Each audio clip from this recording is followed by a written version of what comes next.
And so just a very brief recap. Remember that the New Testament was originally written in what we call Koine Greek, and it was copied hundreds of times.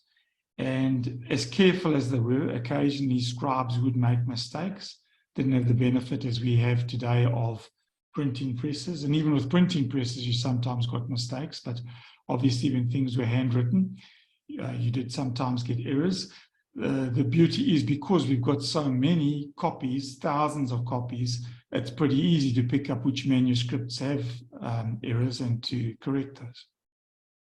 And the majority of these errors, as we saw, insignificant. So when you see people, saying there's so many errors and differences between this and this text, bear in mind that the majority of them are spelling variations and that they make no difference to any significant doctrine. There are a couple which do, and those are the ones that I've chosen to focus on for obvious reasons. And so we saw that manuscripts are divided into 4 groupings. The originals would have been generally written on papyri. We don't have any of those left in any great degree. We do have some papyri fragments left, but not much, because obviously it's not very durable. The uncials, which were the book forms, which all written all in capitals. Then we saw there were minuscules, like a cursive Greek text, and then the lectionaries, which were actually used by people who would be preaching, and they have notes included as well, but we have the benefit of having the scriptures contained in them as well. So we've got plenty that we can refer back to when there are any differences in the text, and it's to our benefit that it's like that. A brief overview of the timeline again. The original Greek would have been written in the 1st century. And not only do we have the original documents, we don't have the original documents, but there are copies of them, which we call manuscripts, but we do have very early translations, which again, we can cross-reference when we need to. And so the Peshitta from the 2nd century in Syriac.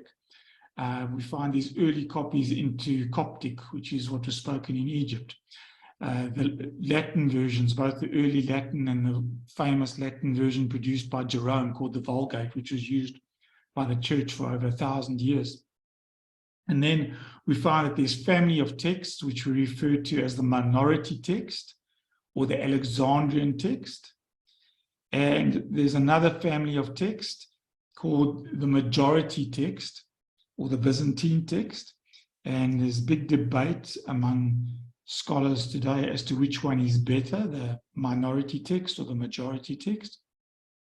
And then we have the Armenian translation from the 5th century and a Georgian one, and those are the early ones. There are obviously many more that came later. And we noted that in 1516 there was a guy called Erasmus. He took advantage of the fact that there were many scholars who were fleeing from Constantinople, which had fallen to the Turks, the Muslim Turks, and the Western Church spoke Latin at that time, and so their scriptures were all Latin. They used the Vulgate. And so when you had all these guys coming in, this influx of scholars with Greek manuscripts, scholars looked at them and decided to see, well, is there any discrepancy? Because surely the Greek must be more accurate because it was the original language.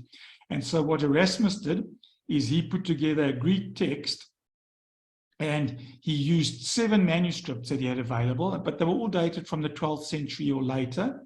But that we generally call the Textus Receptus, and it was the basis of Martin Luther's Bible, which is in German, and Tyndale's Bible, and hence the KJV, because the KJV drew extensively from the Tyndale Bible. In fact, all the early English versions of that time were drawn off the Textus Receptus, because it was what was available. So what is a Textus Receptus? It's a single Greek composite text that Erasmus put together from 7 manuscripts, later on an 8th one in one of his revisions, and he compiled a single text and says, well, here's the Greek New Testament, and then people could use it to translate. We call that the Textus Receptus. Now, subsequent to that, there were other ancient manuscripts discovered, and these were very old. So when we talk about the great uncial codices, they discovered one called Codex Sinaiticus, which you can see from around 300 to 360 AD, very ancient. That follows what we call the Alexandrian text. The Alexandrian text is sometimes a bit, verses either omitted or shorter.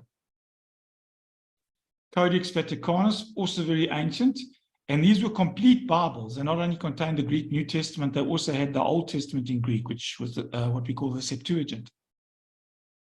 Then Codex Alexandrinus, which is predominantly Alexandrian, but the Gospels, interestingly enough, are Byzantine in flavor.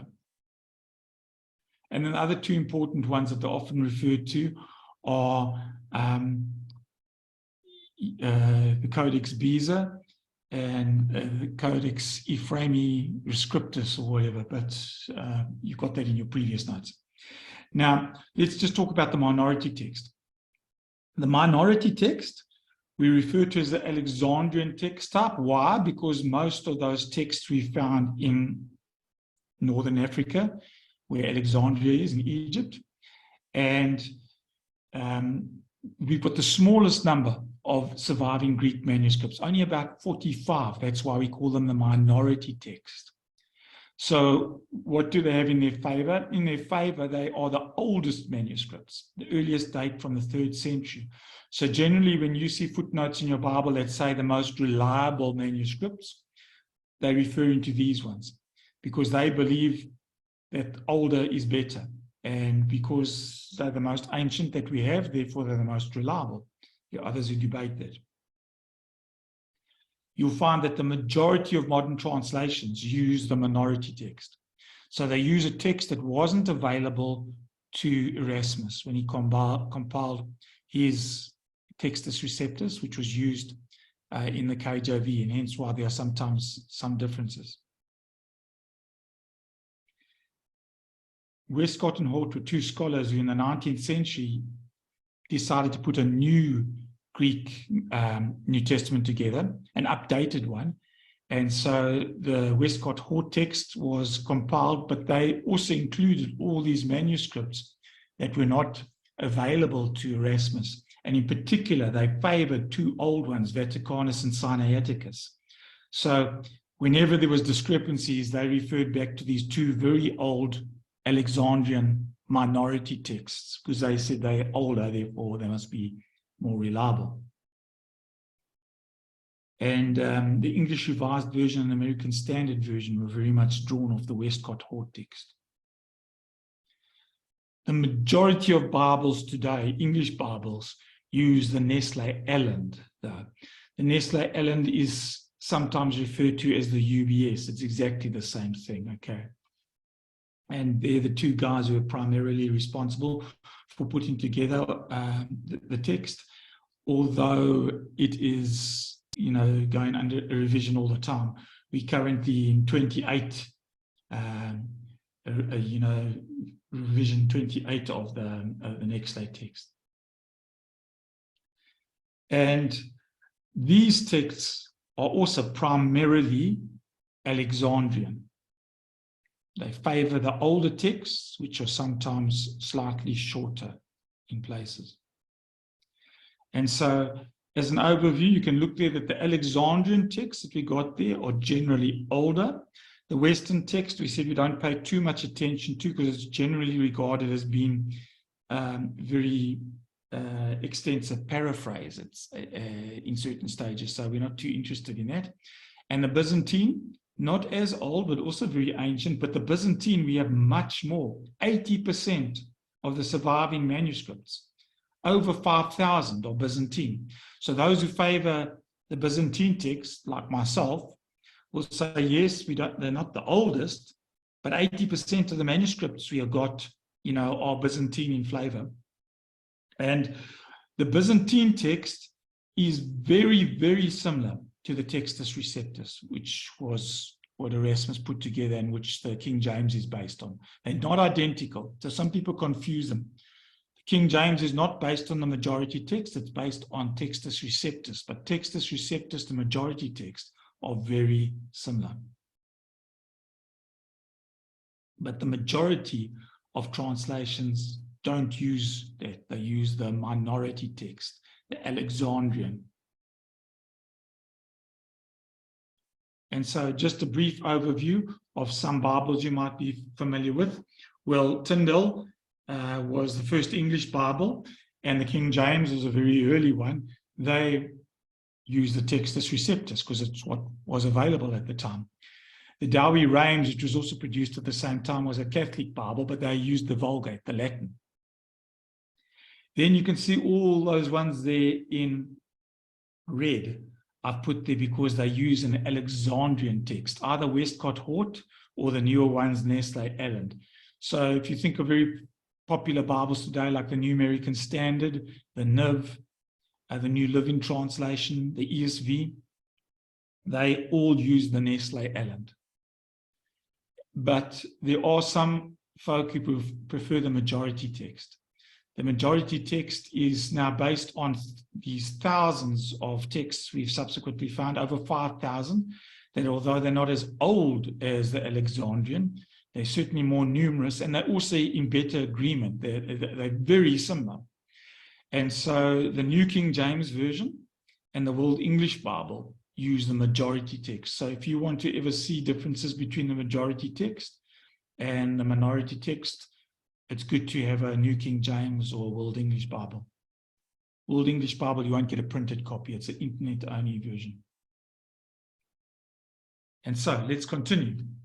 We looked at some verses last week where there were, differences. And as I say, I'm taking the ones that are significant. Obviously, if a name's just spelled differently or is slightly different, phrasing or something, but it's pretty much saying the same thing. We're not too concerned about those. But here's a significant one, because you'll find this in the King James and you'll find it in the New King James. When the Ethiopian eunuch is traveling with Philip and he's explained to him, what Isaiah 53 is all about, pointing to the Messiah. And the Ethiopian eunuch sees water and he asks Philip, well, there's water. What prevents me from being baptized? In the New King James and King James, it will say something to this effect. Philip said, if you believe with all your heart, you may. And he answered and said, I believe that Jesus Christ is the Son of God. Now that is missing. In fact, you'll find that in the new Bibles, sometimes it's footnoted, often it's footnoted, but it's not in the main text. They might have a little asterisk there referring you to a footnote. Why is it like that? Well, that is because of the source text, because the Textus Receptus of Erasmus had that in. And the majority text has that in. The Douay-Rheims, which is the Catholic Bible translated from the Vulgate, the Latin, also includes it. You won't find it in the main text in Bibles like the NIV, the ESV, ISV, NLT. They'll put it in the footnote. Now, think about that is a pretty important, a verse, because effectively he's telling him that it's a prerequisite to believe in Jesus in order to be baptized, which is pretty much in agreement with what Jesus said in the Great Commission. He said, baptizing those who believe. So without it, we still know that you only baptize believers, but I mean, that's a good text to have. Now, I'm not going to go into all the detail here because we just don't have time, but other than to say that that verse is absent from many of the oldest Greek manuscripts. So remember I told you about Sinaiticus and Vaticanus, these Alexandrian texts, and even Codex Alexandrinus, it's absent. And there I've mentioned the oldest manuscript, the Book of Acts, which contains it. And it is in some manuscripts, but generally the oldest ones that we have don't contain it. And so guys like Bruce Metzger, who's a textual scholar, he will basically, they will tell you it shouldn't be in there because it wasn't in the older ones.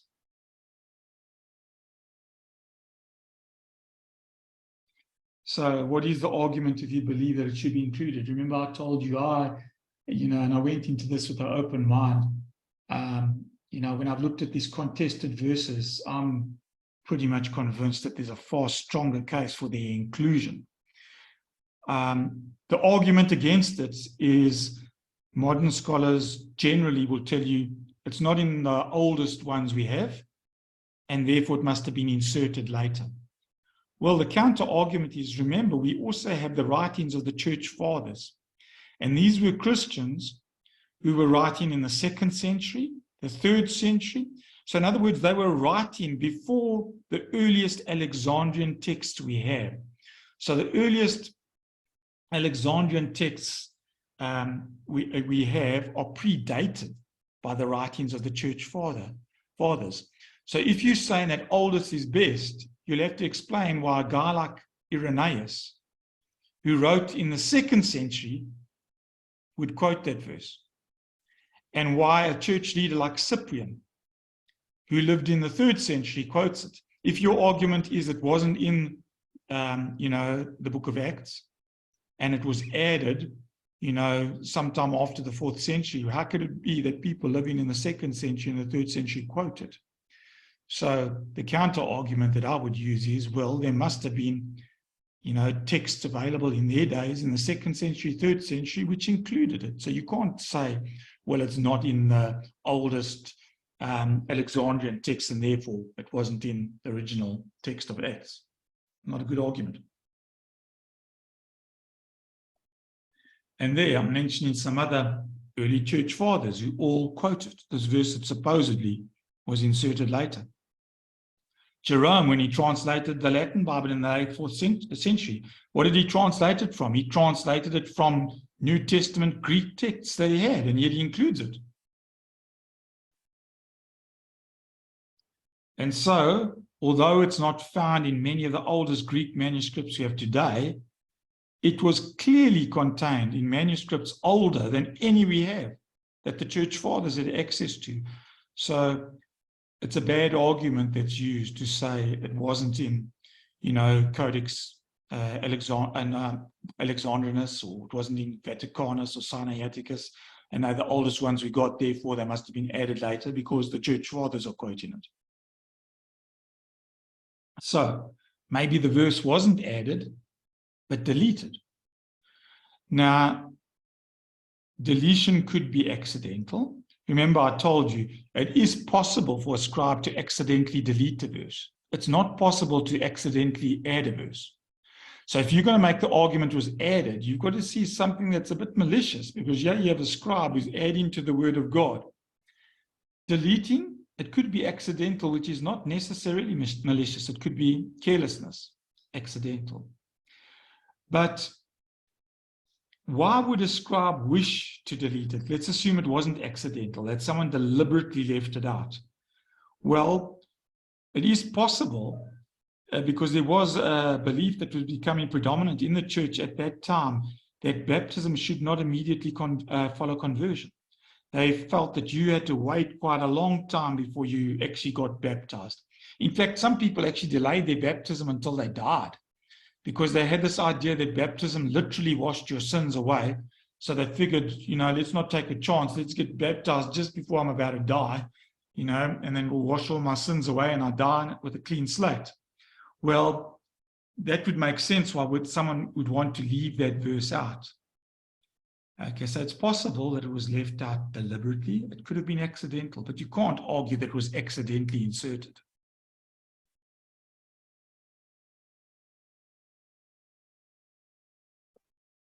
There's more in your notes. I've just touched on a few here.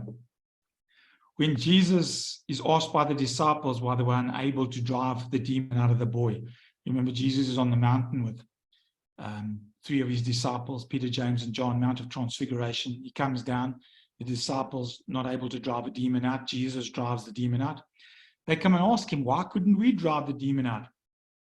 Jesus says, this kind can come out by nothing except by prayer and fasting. You'll find in the King James and in the New King James. You won't find that and fasting in most of the New English versions. If you do find it, it'll be footnoted. It won't be in the main text. Again, we got a difference there in the source text, because that is not in the older texts, but it is in the Byzantine. And so you'll find it's omitted in the NIV, ESV, NASB, NLT. Now, is that important? Well, I'd say it's pretty important. If you're involved in some sort of deliverance, it's important if Jesus is saying that there's certain type of demons that are more powerful than others, and it might entail fasting. If if Jesus mentioned that, surely it's good to know that's the kind of thing you're involved in. And then as Christians, we believe there are times when we engage with people who might, be demon possessed. And Jesus is saying that there's a kind of demon that's not going to come out just by prayer. He didn't have to fast, but he said that they would have had to fast for the demon to come out. Now, there's a parallel verse in Matthew. Now, bear in mind that when I quoted, there was Mark 9:29. Now, the interesting thing is, again, in that parallel verse, you'll find that the King James and the New King James, which are using the Textus Receptus and the majority text, have and fasting. But majority of English Bibles, which use the minority text, don't have the and fasting. Now, this, you clearly can't argue that it was left out accidentally, because you couldn't accidentally leave it out in Matthew and Mark. If it was just left out in Matthew or just left out in Mark, you could say, well, maybe a scribe accidentally left it out. It was left out in both Gospels. And I say it was left out. Obviously, those who like the Alexandrian text will argue, no, it was inserted. Why would someone insert that? I can't think of why they'd want to insert it. Okay, so you will find it present in the World English Bible. Interesting enough, there are some Bibles like the HCSB and the ISV, which normally follow the UBS, which do include it. So do you need to fast when you're confronting powerful demons? Or is prayer enough? Well, again, I'm going to revert back to the early church fathers. Clement of Rome, who was a disciple of Peter, quotes that passage about 99 AD. So in the first century already, he quotes it where he includes the and fasting. So to try argue again that because the oldest versions we have left today don't have it in there is not a good argument, because here's someone in the first century who's quoting that passage and includes and fasting. And it's alluded to by Tertullian in the 2nd century. And it's included in the Vulgate by Jerome in the 5th century, showing that it was in the Latin Bible, and it would have been in the text that Jerome had access to. Here's another fairly well-known one, is when Jesus is praying in the Garden of Gethsemane. You'll find this verse, again, you'll find it in King James, New King James, World English Bible, because it's in the majority text and the Textus Receptus. Then an angel appeared to him from heaven, strengthening him. Being in agony, he prayed more earnestly. Then his sweat became like great drops of blood falling to the ground. If it is in a newer version, you'll find it will be footnoted. Without going into the detail again, I want to tell you that in the 2nd century, Justin Martyr, Irenaeus, and Hippolytus quoted it. So don't let anybody tell you it wasn't in the Bible in the 2nd century and the 3rd century, and someone added it in the 4th and 5th century, because these guys quoted it in the 2nd century.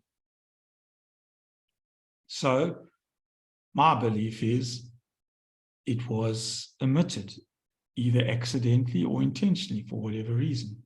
Here is an extremely significant one. There are actually certain of the ancient texts which exclude this very crucial verse in Luke 23, verse 34. Jesus said, "Father, forgive them, for they do not know what they do." Now, I don't know of any English Bible that actually leaves it out, but they'll generally footnote it to say it's not in some of the older versions. The reason being that it's only in a very few versions that it's actually left out. But there are some people who actually try to tell you that that shouldn't be in the Bible. And I find it significant that that passage is left out of some, as well as the passage in John 8 that we saw last week, which is also about Jesus extending forgiveness to the adulterous woman. We saw that that's left out of some of the Alexandrian texts. These are both passages about forgiveness. Jesus teaching us to forgive people who don't deserve our forgiveness, who haven't asked for forgiveness. But in this case, there's actually overwhelming patristic evidence. When I talk about patristic evidence, that means the church fathers to support it. I've put it there in my footnote over there. That verse was quoted by, you can see how many people, plenty of church fathers. So there's overwhelming evidence that it was present in the Gospel of Luke. So it appears to be that at some stage, either accidentally or on purpose, someone took it out because they felt that you shouldn't have to forgive someone unless they asked for forgiveness, which is what some people think is the case. Jesus forgives people who haven't even asked for forgiveness.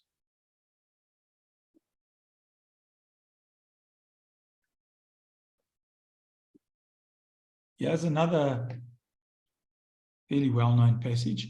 And again, you will see that the majority of New English Bibles don't have that in the main text.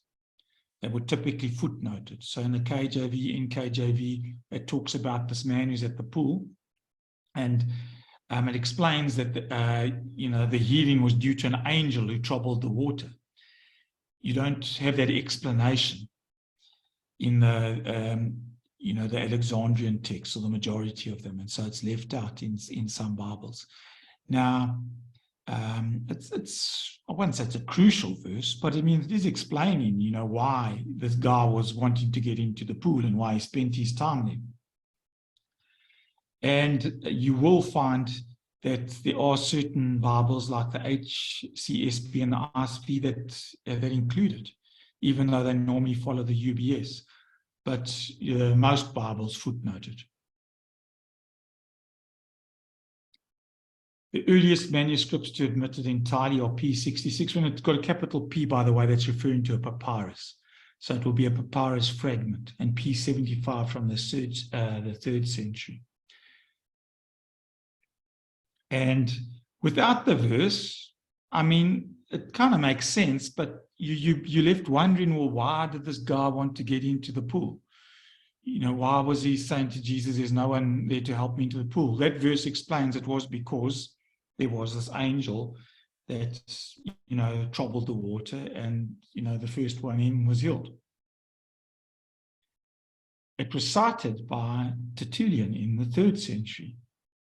So again, a very early reference from a church father who was aware of this verse, and it would have been in the Gospel of John that he had. Also cited by Ambrose and Chrysostom in the 4th century.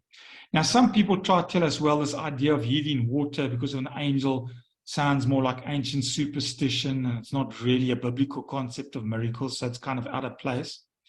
But that's not true, because if you think of it in the book of Numbers, you have a brass serpent, which is the instrument that is used by Moses to heal the people who are bitten by a snake.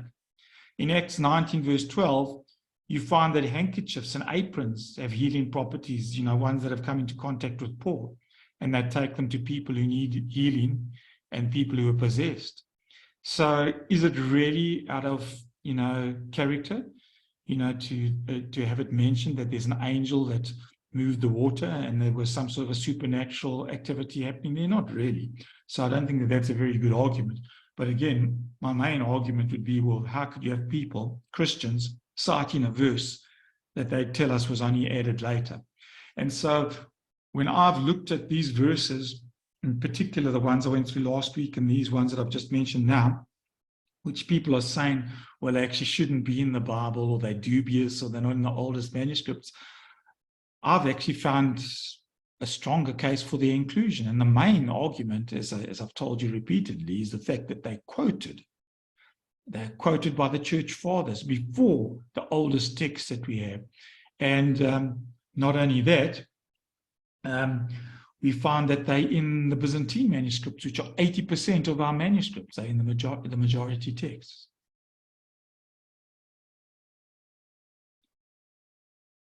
So bear in mind, what we've been looking at is verses where there are differences because the critical text that they use today, or the minority text as some call it, sometimes has verses left out, and sometimes there's, words or phrases left out. And the practice is either to follow the same in the translation, or if you do put it in, to footnote it and mention that maybe it shouldn't be in there. Now, the Textus Receptus and majority text, remember I told you they're very similar. Why is that? Because when Erasmus put together his text, he was using texts that were Byzantine in flavor. However, the majority text, we have the benefit that there are thousands of manuscripts are drawn. And remember, I told you over 5,000. And yet the Textus Receptus and the majority text are extremely similar. There are a few differences. This is the most important one, and it's the most controversial one. And that's what's known as the Comma Johannem, because it's a passage that's actually left out. It's not exactly a verse because it's part of verse 7 and part of verse 8. And you'll find that most English translations leave that out, if not all. And they might footnote it. In the KJV, this is what it says. And the part in green is the part that is left out in most English Bibles today. For there are three that bear record in heaven: the Father, the Word, and the Holy Ghost. And these three are one. And there are three that bear witness in earth: the Spirit, and the water, and the blood. And these three agree in one. And there you can see the ESV, for example, which is based on, the minority text. And most English Bibles today leave that part out. And they just say, for there are three that testify: the Spirit, and the water, and the blood, and these three agree. Now, at first glance, you say, well, sure, that's a great verse. I mean, it's a good verse for the Trinity. The Father, the Word, and the Holy Ghost, and these three are one.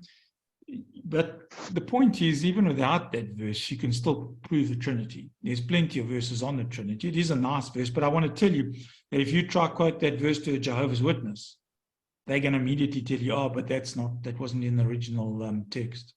That was inserted later. And they'll be able to use even your own Bible, if you use in most English Bibles today, to prove it. So it's not a good verse to use for the Trinity. You will find it in the KJV and the NKJV, but in none of the other English Bibles. Even the World English Bible, which follows the majority text, leaves that phrase out. Why is that? Because actually that phrase isn't in the majority text. Okay, it's only in the Textus Receptus. So it is one that there is quite a question about. Now, even if that verse shouldn't have been in there, it doesn't mean that what it says is not true.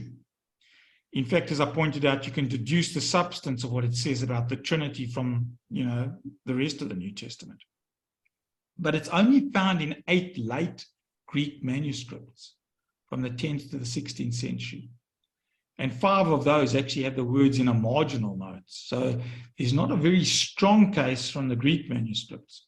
It's also absent from many of the ancient translations, like the Ethiopic, Aramaic, etc., as you can see over there. So it doesn't have a lot going for it. Daniel Wallace, who's a modern scholar who likes the minority text, says no Greek-speaking Christian writer before the year 1215 shows any knowledge of that, but that's not true. I found out that it was alluded to by Origen and Athanasius. So that's from the 3rd and 4th century. Also, there is something in its favor. I found it was quoted by Cyprian in the 3rd century. So again, to try to say, well, it was only added, 1,000 years after the Bible was written or the New Testament was written, was not quite accurate, because you have Cyprian quoting the 3rd century and Priscillian in 380 AD. Augustine in the 5th century seems to allude to it, and there were others. So I've mentioned a whole lot there. We're not going to go into them now for the sake of time. It's also in the Old Latin scriptures and the Vulgate. And Jerome, who translated the Vulgate, criticized those who'd removed it from the text. So this is interesting. Jerome, remember, he's working in the 4th and early 5th century. He's saying people have removed it, not that people have added it. And this is what he writes. Just as these are properly understood and so translated faithfully by interpreters into Latin, without leaving ambiguity for the readers nor allowing the variety of genres to conflict, especially in that text where we read of the unity of the Trinity is placed in the first letter of John, where much error has occurred at the hands of unfaithful translators. He's writing, remember, late 4th, early 5th century. Contrary to the truth of faith, who have kept just the 3 words water, blood, and spirit in this edition, omitting mention of Father, Word, and Spirit. So here we have a very credible church father who translated the Latin Bible, telling us that that verse had been left out by some. And there were several Orthodox Anglican writers early on who quoted it between 450 to 530, and they used it when they were defending the Trinity against the Vandals. What's interesting is that the earliest Greek manuscript, Vaticanus, which doesn't contain it, it does have what we call an umlaut. Remember, I told you umlauts are certain markings which indicate, a scribe indicates something has been left out, and I even show the umlaut that's in Vaticanus, and they were put there to indicate that the scribe was aware of something that was in there in certain manuscripts, but had chosen to leave it out. And so to say they had absolutely no knowledge of it, well, this very early Alexandrian text, the scribe seems to know there was something in there that he didn't put in. Now Erasmus, when he compiled his Greek text, remember the one that was used for the KJV and the Luther Bible, interestingly, initially he didn't include that verse. So he didn't have it in his first edition because of the fact that he found no Greek manuscripts that included it. And his second edition didn't have it in either, and that's why it's not in the German Bible. However, he only put it in his third edition. And that's because some people had criticized the fact that they found it in their Latin Bible, and yet he didn't have it in his Greek manuscript. Now, there's a myth going around where they say that he promised to include it if someone could give him a Greek manuscript with it, and that some people fabricated a manuscript, 61, so that he'd be forced to put it in. I checked into that. That's not true. That's just a nonsense story that's been made up. But one thing that's very important that I just want to tell in closing on that is that if you leave it out, it actually causes quite a severe grammatical error in the Greek. And just to try to explain to you what I mean by that, to give you an example from English, if it's left out, as it is in the majority of English Bibles today, you end up with having problems with gender agreement. So it would be like you saying something like, the man picked up his phone herself. Now, I realize there are some people today who are a bit confused about what gender they are that might say something like that, but most sane people wouldn't, make a statement like that, because they would say, well, herself disagrees with the man and his. Now, you get a similar sort of problem there if you leave that out. If you leave that verse in, you get gender agreement. And that was actually interestingly noted by some very early Greek writers. So it's not something that people have just made up today.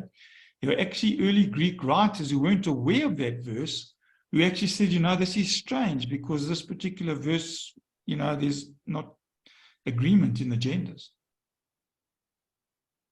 Gregory of Nazianzus, who was a Greek-speaking patristic writer who was unaware of the comma's existence, recognized that there seemed to be a grammatical error. He tried to attach some theological significance to it. So he was trying to say, well, it's done purposely, and this is why John did it. The other possibility is that it was there in the first place, and then there's no grammatical error. So interesting one, because that is one that you'll find generally most people believe it shouldn't be in them. But there is an argument for its inclusion. And the final one I want to mention to you is Revelation 22, verse 19, you'll find most English Bibles say that God will take away his share in the tree of life, whereas the KJV says in the book of life. Now, I want to point out to you that that's not a problem between the majority text and minority text, because even the majority text says tree of life.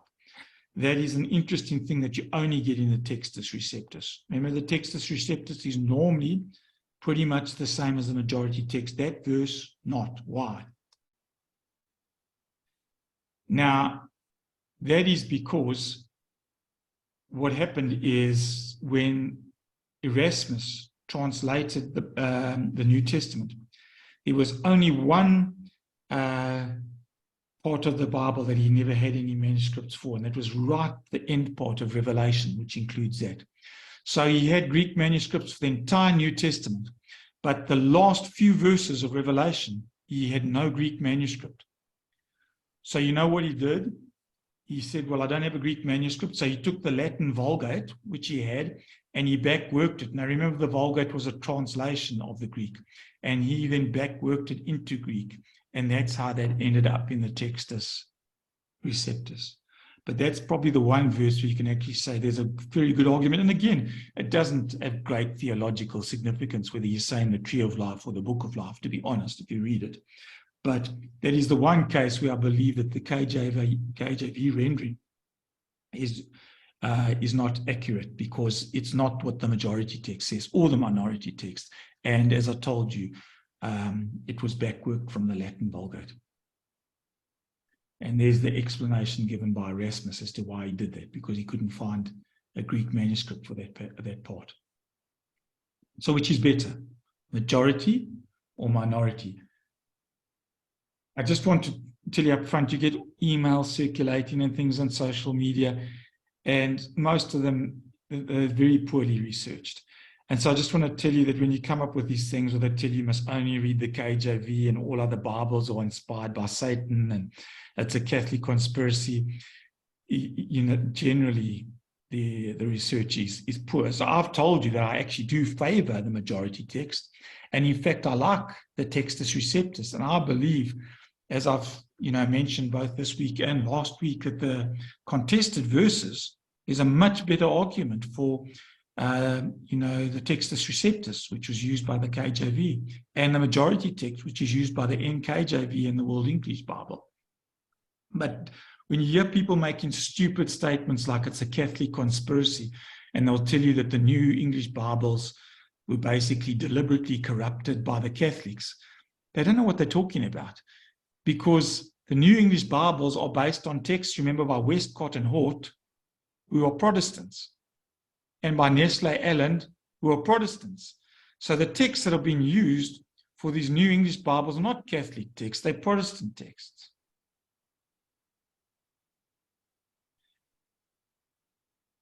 Okay, the Westcott Hort, the Tischendorf, Nestle Aland favor the Alexandrian text, but they were produced by Bible scholars who were all Protestant. There wasn't a single Catholic on their committees.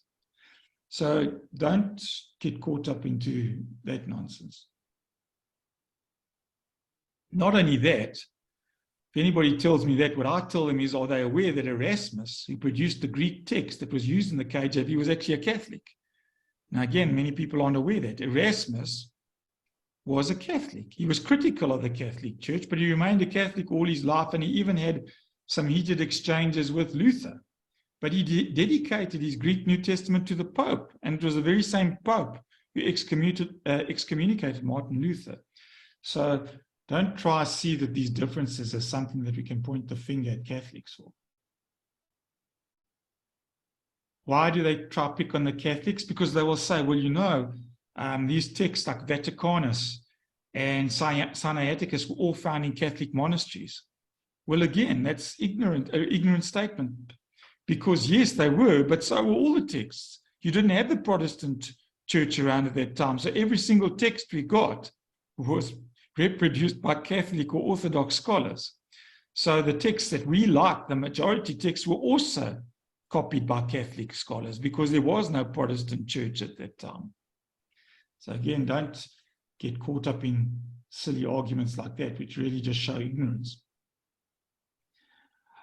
So defense of Textus Receptus. Now remember, the Textus Receptus, as I pointed out, Erasmus did the best he had with what he had. He didn't have access to as many manuscripts as we have today. But however, what he did do, and why I believe his text is very good still, he had access to the church fathers. And he often, when there was, verses he was uncertain of, he did exactly what I've been doing today. And he said, well, how did the church fathers quote it?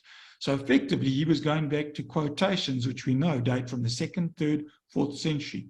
So it's not quite true to say, well, he used very late manuscripts only. He did reference the church fathers. And so I want to just give you what I believe is fair criticism of the Alexandrian text. It's not fair to say it's a Catholic plot or it's satanic. It's not, fair, to make many of the claims that are made that it was a deliberate, plot by some people, to leave verses out of the Bible. But the problem I have with the Alexandrian text is that the majority of the Alexandrian text, remember I told you there's not really that many anyway. There's just a few. Many of them aren't complete. The ones that are the most complete and are most used are Vaticanus and Sinaiticus. But these manuscripts have some issues. Today, scholars will tell you they're better because they're older. But that's not the only rule we need to follow. Antiquity, how old a manuscript is, doesn't indicate its reliability. Now remember, they Alexandrian texts. Well, Origen was a Christian, a well-known Christian writer who lived in Alexandria. In other words, he lived in this city where these texts came from. And he lived in the early 3rd century. And he testified that there were corrupt manuscripts in existence then. So that's why when people say, well, the Alexandrian text is corrupt, it's actually not, without merit. Listen to what Origen says in the 3rd century. The differences among the manuscripts of the Gospels have become great, either through the negligence of some copyists or through the perverse audacity of others. They either neglect to check over what they have transcribed, or in the process of checking, they lengthen or shorten as they please. This is a man living in Alexandria who had access to different manuscripts and who said that some guys had been careless and some people, as you've seen, have been malicious. And he's writing about texts that were available where? In Alexandria. And these are the very place where we're getting these texts that are used primarily as our most important, reliable texts. Bit of a problem. Both Vaticanus and Sinaiticus have evidence of extreme scribal carelessness. The New Westminster Dictionary of the Bible says it should be noted, however, that there is no prominent biblical manuscript in which there occurs such gross cases of misspelling, faulty grammar, and omission as in Vaticanus. So it doesn't sound like the scribe who produced it was very good at his job. In fact, John William Burgon, who lived in the 19th century, was very critical of the Codex Sinaiticus. So remember Vaticanus? I've just read you a quote about that. This is what he said about Sinaiticus. The New Testament that's in the Codex Sinaiticus is extremely unreliable. On many occasions, 10, 20, 30, 40 words are dropped. Letters, words, even whole sentences are frequently written twice over or begun and immediately cancelled. That gross blunder, whereby a clause is omitted because it happens to end in the same word as the clause preceding, occurs no less than 115 times in the New Testament. So I don't hold these ones in great regard. In fact, when he compared Vaticanus and Sinaiticus, remember these are the two most important manuscripts according to our modern scholars. He said this: it is easier to find two consecutive verses in which these two manuscripts differ, the one from the other, than two consecutive verses in which they entirely agree. Now, I don't know if he was exaggerating then, but he said it's easier to find differences between them than it is to find agreement. Now, some have overstated this criticism. So again, a cautionary notice. Some people will tell you, well, these new Bibles are based on a manuscript that was found in the rubbish. It's a bit of maybe an overstatement. But it is true in part that Tischendorf found the Codex Sinaiticus in a bundle that was actually destined for being used for the fire to warm up the monastery. And he found it, and he was intrigued by it, and he offered to buy it from them. But that is something that he stated today, and as I say, there is an element of truth in it. If you actually read his own account, he'll tell you how he went to the monastery and he found this, destined for the fire. He has his own account. Okay, he talks about in 1844, I perceived in the middle of the great hall, this is in this monastery, a large and wide basket full of old parchments. And then he mentions that they were destined to sort of be burned. They were destined for the fire. And he ends up being able to get this document. And so the criticism of the text is, well, these monks didn't even have much value for it and wanted to burn it. Here's another fair criticism of an Alexandrian text. One of the oldest Alexandrian manuscripts that is used is Papyrus 66, a near complete codex. Remember, that's a book of the Gospel of John. But I want to tell you that P66 contains on average 2 errors per verse.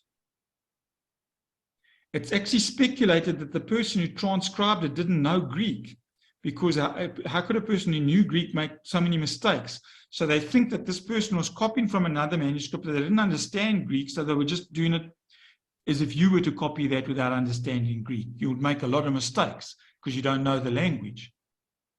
And so this is a manuscript that scholars today will tell you is very important because it's old.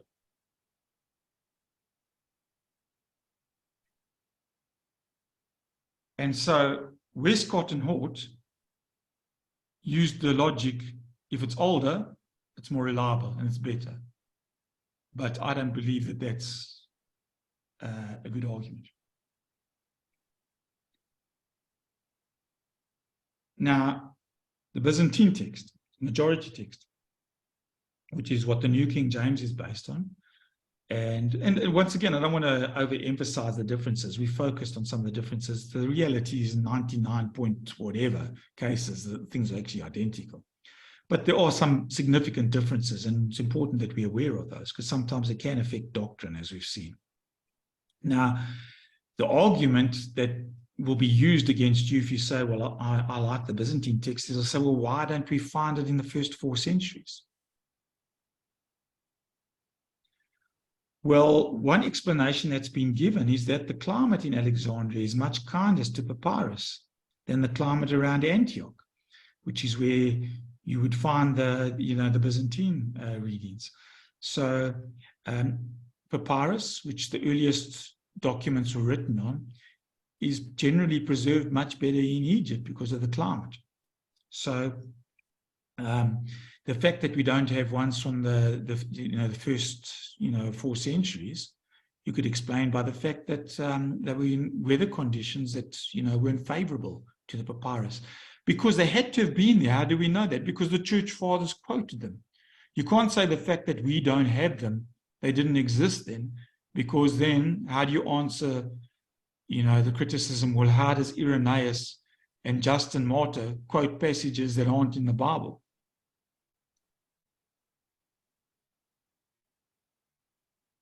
The other argument in favor of the Byzantine text is that they went through 1,000 years, we know, without the manuscripts changing much. When we look at ancient Byzantine texts and we look at the later ones, there's very little difference. And so the argument is, well, if they didn't change that much in 1,000 years, isn't it fair to say, well, if you go back 300 years, that the source text they came from will also not change much? We know they didn't change much in 1,000 years. So how can we assume that suddenly in the previous 300 years they changed? Also, the Byzantine texts flow from an area in which the earliest church was the strongest. Where was the earliest church the strongest? Well, it was in Jerusalem and around Antioch. Remember, Paul and and Barnabas and all these guys were sort of in Antioch, and this is the area that ultimately these, texts were coming out of. None of the early apostles, were in Egypt that we are aware of. So it is possible to say, well, in Alexandria, they might have received an abbreviated text. We already know, as I pointed out, that Origen, who lived in Alexandria, was complaining about the fact that some of the texts that he came across there appeared to have been corrupted. Now, this is the final example I want to give to you.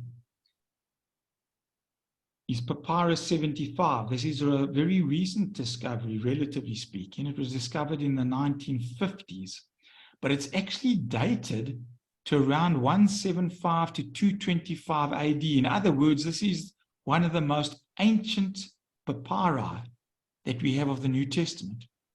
Very ancient, even ancient than those more ancient than those codices that our modern scholars love so much. Very old.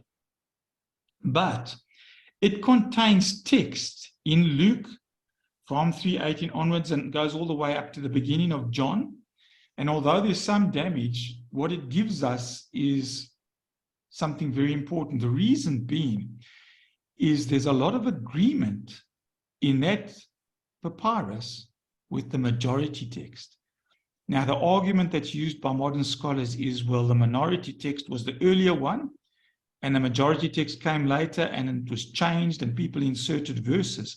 Here we have a very, very ancient papyrus, which actually is in agreement with the majority text.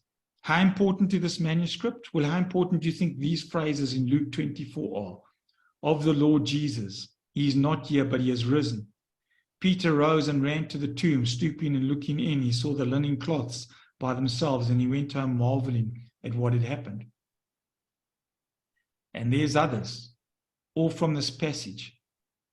Now, when the Revised Standard Version was in 1946, it didn't contain any of those verses that I've just mentioned there, all those ones there.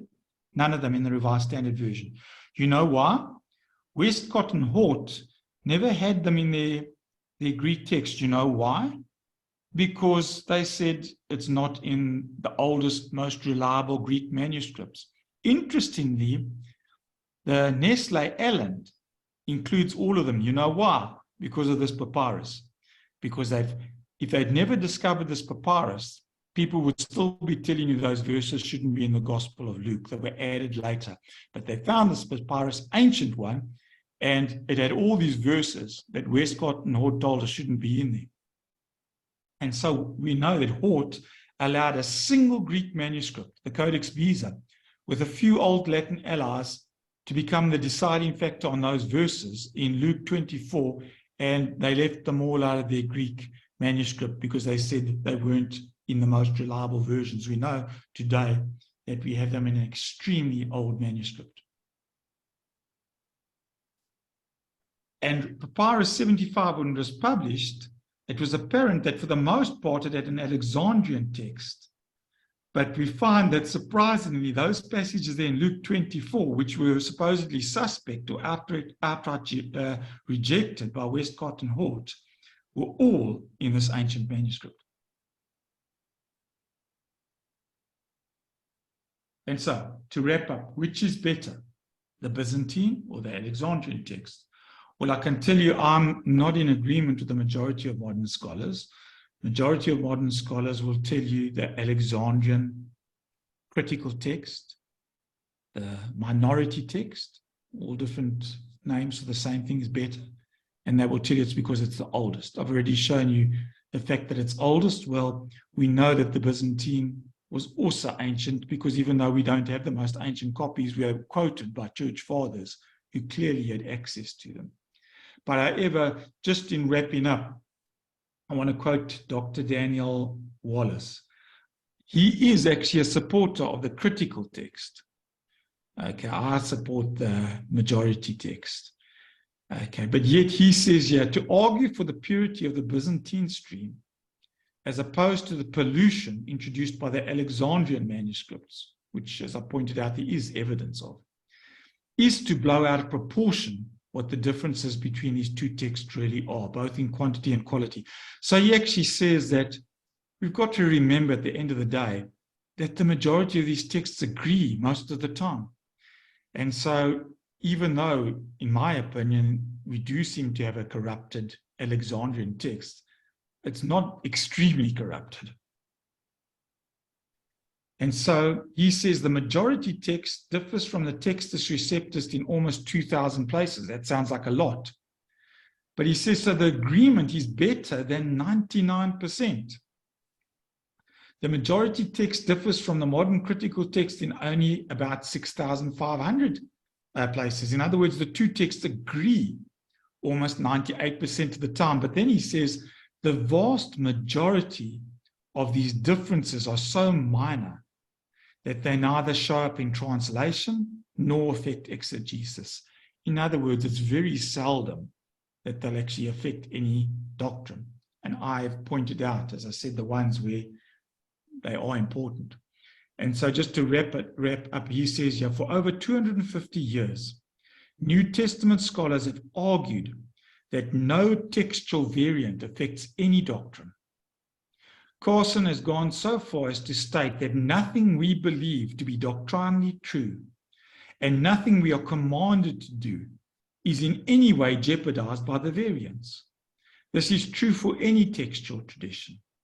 The interpretation of individual passages may well be called in question, but never is a doctrine affected. And that's what we've got to remember at the end of the day.